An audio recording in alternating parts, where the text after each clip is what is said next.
Welcome back. You've seen it on Friday nights, Saturday nights, and now moving to Sunday nights here on Game Time. It is another edition of Convince Me.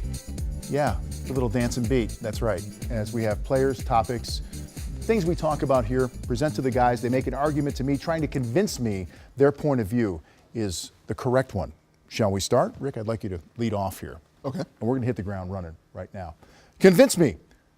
Who is the best player right now on the Golden State Warriors? They've won 11 in a row. Is it Kevin Durant or Steph Curry? Which is the better player right now? Steph Curry. I'm not going to even think about it because if I start to think about it, I'll get in trouble. I'm just going to go with the reigning MVP. I think he's still the heartbeat of this team. Although Kevin Durant obviously has been extremely impressive, I think it has to do with the core of that Warriors team welcoming him.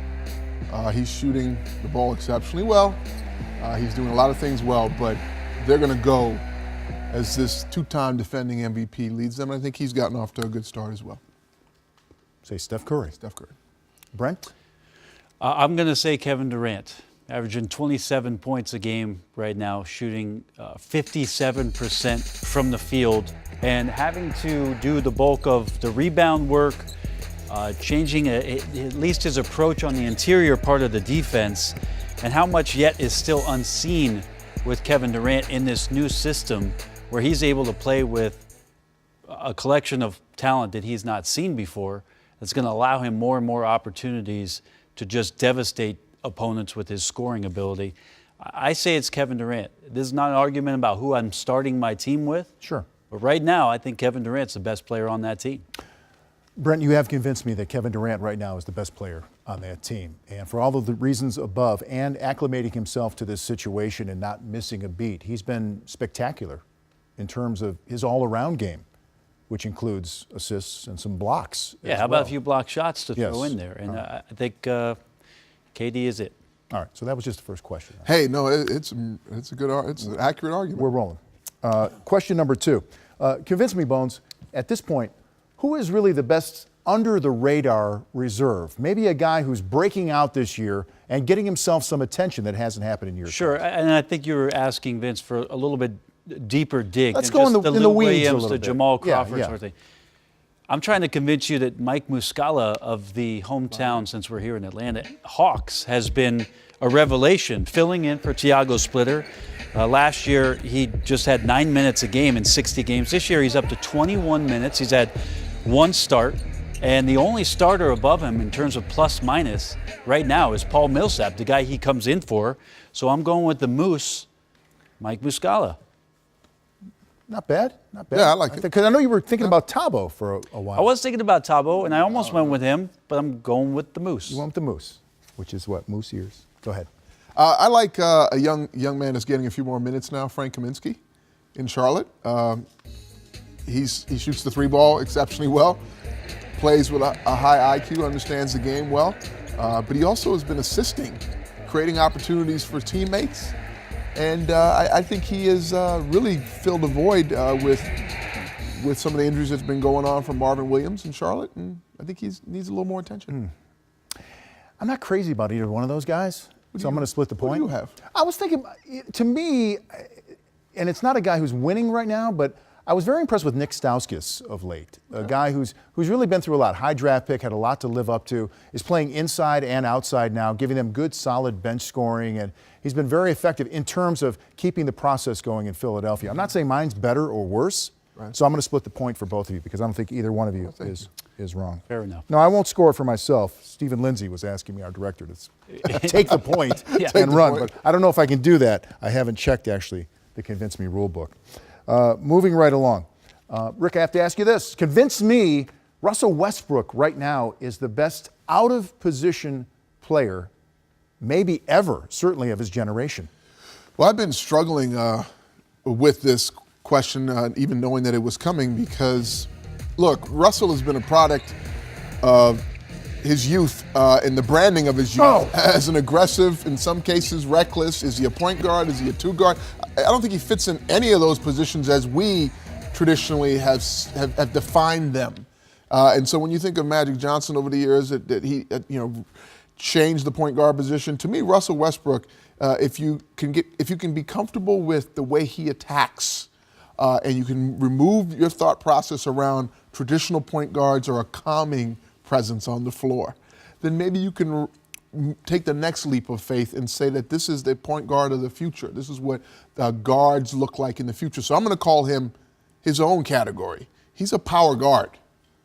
Instead of a point guard or a shooting guard, he's a power guard. Because when you look at James Harden, triple doubles, I can't see the difference in the two of them, only that Russell is a little more attacking and a little more aggressive and a little unsettling if you're traditionally used to a calming presence at that position. All right, fair enough. That's interesting because you've gone past labeling and really gone into another category, melding. Can you ask the question again? My question is, and it's right here on the graphic, the greatest out-of-position player. Like, do we consider him a true point guard? Because many don't. So I don't. It's an. You're not buying the premise? No. The question is interesting in terms of its wording because I shouldn't have to convince you of a question that you're already answering. You're asking me a question about Russell Westbrook already being out of position All right, no. as perhaps maybe not your typical point guard. And this goes back to the way that we have been taught growing up about what a point guard is supposed to be with regards to high percentage shooter, sets up the team, a connection to the coach, gets the offense running, gets all his players involved, doesn't take the most shots on his team, but sets up the most shots on his team, and by no means would lead the team in scoring. God forbid that he would do that. That's up to the power forward or the small forward position, which we had through the 90s, the early 2000s. That's where the position mostly was getting the attention.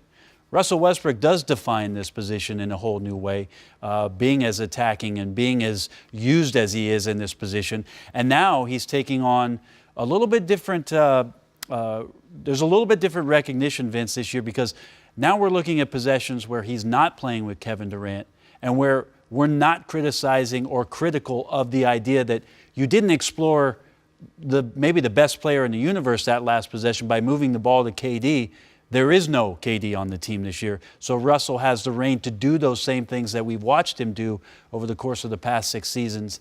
And now we're a little bit more accepting of some of the same plays. It might still be bad shots, but that he has to do and forced to do it. So I don't think I need to convince you that he's already out of position, but what he's doing by numbers should do that. Well, the one thing I am convinced of is that this is really a unique player. And this is someone that can't be categorized. And I think you both presented that argument, or that at least that line of reasoning, that we shouldn't maybe paint him into a corner or we shouldn't put labels on him. So I'm going to actually split the point again because it's both well stated on both sides. You know, we don't do it to James Harden. I mean, James Harden was a shooting guard. Now he's a point guard. So I just have to wrap my mind around Russell Westbrook doing his thing. He's a power guard, and James Harden is a points guard.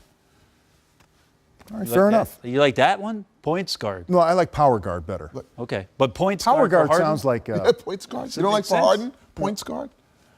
Well, yeah, I like that too. Okay. So power guard. I like power guard. I haven't heard that one. Here I That's am good. trying to help Rick out to get a full point. You've already split him. So. Okay, so we've got 1.5 and 1. All right. So here we go. The final question is this. We've talked about this, speaking of point guard or points guards, being a point guard league right now. It's point guard dominated. These guys have really taken charge. And we thought for a while it might lead to the demise of a true big man. However, with some of the young bigs that have come into the league now, with Karl Anthony Towns coming in, and of course Joel Embiid, and then even bigs like Porzingis and also Anthony Davis, are big men back in vogue? Is the big man back, Brent? Is the big man back and thriving? The big man is being redefined and revolutionized right in front of your eyes. I mean, we're not talking about what has happened in the past where big men dominated the game. George Mikan, they widened the lane for George Mikan. In 1955, they put the shot clock in to force the big guys who were dominating the inside defensively and scoring points. They put 24-second shot clock in to make the big guys run, to make their job tougher. What the big guys have decided to do is say, we see where you're going with this. We see the three-point line. We're going to step back and we're going to start doing what you're doing. and that's shooting threes, expanding their game. And the amazing thing is that we have right now in front of us guys who have the skill set to do that. A DeMarcus Cousins, an Anthony Davis, a Karl Anthony Towns. We see it from Brook Lopez in Brooklyn. We see it from Marc Gasol in Memphis. So these guys are accepting the game the way it's played now and adjusting to what it is that the rules used to not allow them to do.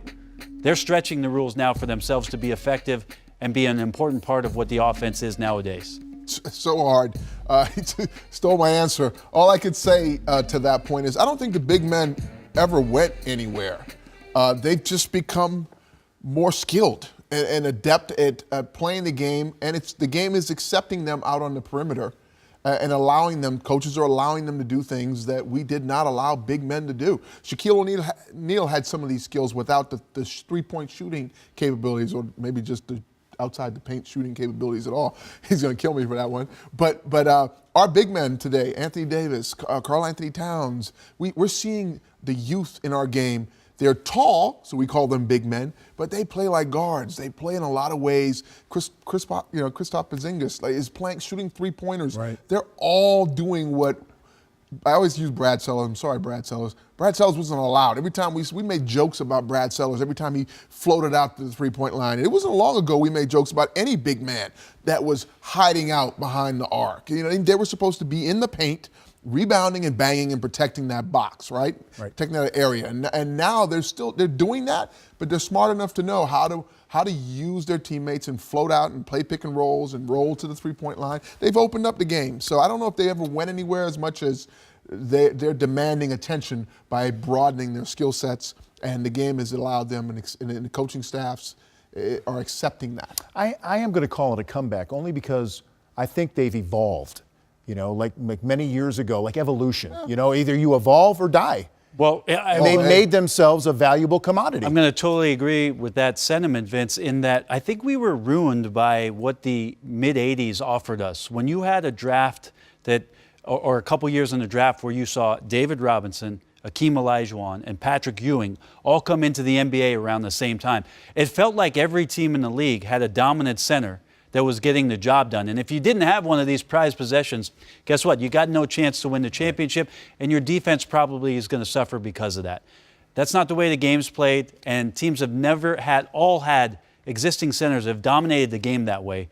The revolution is being televised. Right, you can be a back-to-the-basket center. You can also face the basket now all the way out to the three-point line and beyond. I got to split it again, but I think, did he win by half a point then? I think Bones does. But here's a bonus question for you. Okay. And I've been meaning to ask this on Convince Me. Convince me that this is actually a pumpkin. And this was actually grown on Earth. That's actually, or did it fall to Earth? That's actually a map. What is that? That's a map on a pumpkin. I don't even. Really? That's a globe. That's a global pumpkin. It's orange. We'll leave it on that. I don't know what that is. Don't leave it on my doorstep. I know that. I'll be right back.